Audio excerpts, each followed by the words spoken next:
سانو لے کے بہ گئے نے 3-4 گروہ. ایک کا نعت خاں، شاعر، قوال تے پیر. بزرگاں نے دین دی گل نہیں کردا. بزرگاں نے دین دے اسی پاپوش بردار ہاں. وہ دی وجہ اسٹیج تے چوڑ مارے نعت خاں جواب دے مولوی، قوال قوالی دا پیڑا شیر پڑھے جواب دے مولوی، نعت خاں کوئی جی بے تکا کلام پڑھے تے چگل مارے جواب دے مولوی، پیر کو چول مارے جواب دے مولوی. سارے مولوی دے خلاف نے. میں صحیح تو دساں؟ جواب دے مولوی. اور تاریخ ختم نبوت ہوئے، مسئلہ ختم تاریخ ختم نبوت، تاریخ اسلام نظام مصطفیٰ ہوئے، تاریخ تفض ناموس رسالت ہوئے، یا کوئی مذہبی مسئلہ ہوئے، جیل جائے مولوی، مار کھائے مولوی، لاٹھی چارے چلے مولوی، گالا کھائے مولوی، ڈنڈے کھائے مولوی، مقدمے چلے مولوی. ان عاشقاں چوں ایک کدی سامنے نہیں آیا. تم دیکھ لو ایک اتنا بڑا شان ہو گیا کراچی دا، کسی پیر دا بیان آیا، کسی نعت خاں دا، کسی قوال دا، کسی شاعر. سوال ہی پیدا نہیں ہوتا. وہ تے جی رات نوں لاپرے نہیں آتے. ساری قوم تو بھی صدقے جائیے. اور پھر سارے جڑے جنہیں جنجاں مانگتے سن وہ ساڈے نعت خاں بنے ہیں. میں صحیح بات کر رہا ہوں، میں ذمہ داری سے بات کر رہا ہوں. میرے پاس ویڈیو موجود ہے. اور سارے رافضی خارجی میرا اسی سن 5 روپیے پیو دے سر تے لتر مارنا اج کل چھڈ کے نعت خاں بن گئے. کثرت 95%. ساری قوم جڑی ہے سبحان اللہ، یہ محفل نعت کو میں نہیں اس کا قائل نہیں ہوں، میں اسے مذہبی مجرا قرار دیتا ہوں. کلام نعت پڑھو، ہاں یہ مذہبی مجرا ہے اور مذہب کو نقصان پہنچا رہا ہے. غیر ذمہ دارانہ گفتگو ذمہ دار، چونکہ اسٹیج مذہبی ہوں اس واسطے جواب مولوی دے. اعتراض مذہب تے وہ سب اپنے آپ ذمہ دار ہیں.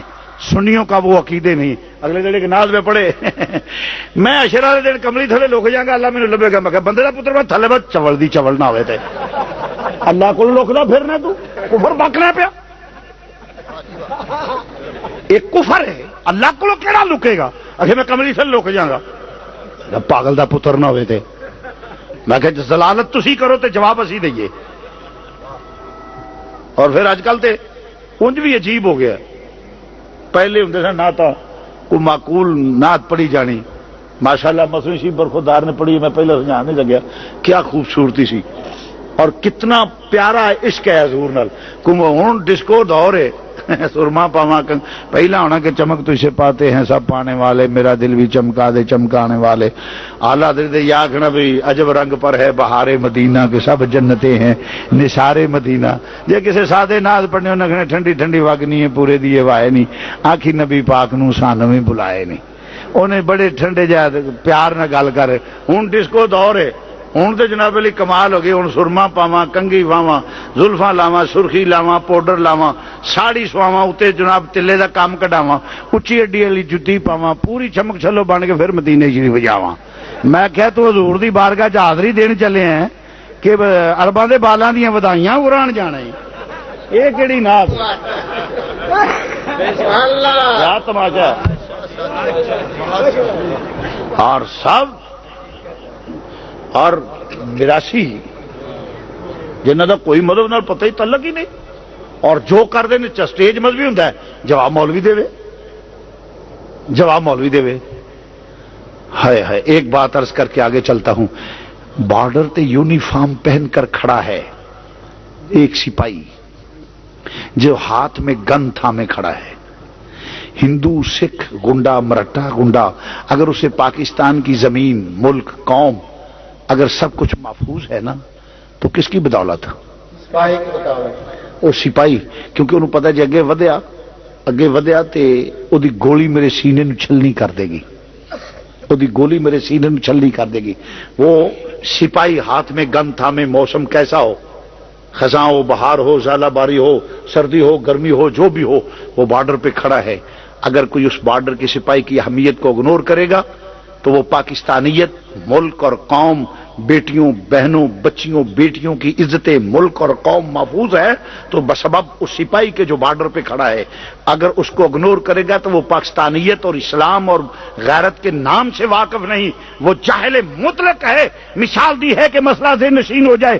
تیرے ایمان کی سرحدوں پہ یہ علماء حق حضور کے سپاہی کھڑے ہیں جو تیرے ایمان کی حفاظت کرتے ہیں، اگر کوئی اگنور کرے گا تو جہالت پھیل جائے گی، تیرا ایمان لٹ جائے گا،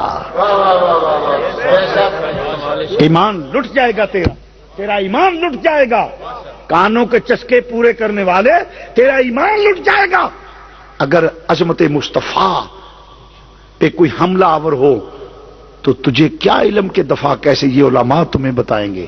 اور یہاں میں علماء بات کرتے ہوئے میں کبھی محسوس نہیں کیا، جو سچی بات تو میں کہہ دیتا ہوں، علماء پہ بھی مجھے گلہ ہے، علماء نے استدلال غلط کیے ہیں۔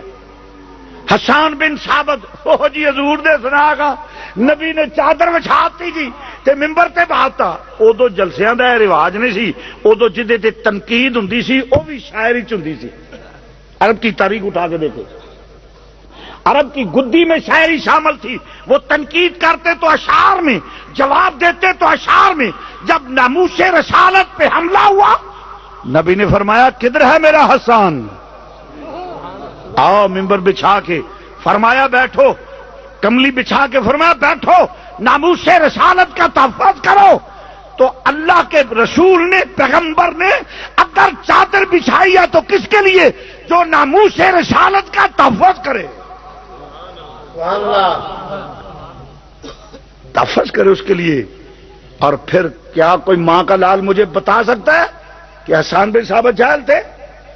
وہ عالم تھے، رسول نے عالم کے لیے چادر بچھائی ہے، رسول نے ناموس رسالت کا تحفظ کرنے والے کے لیے، اور ساتھ دعا فرمائی یا اللہ روح القدس سے اس کی مدد فرما۔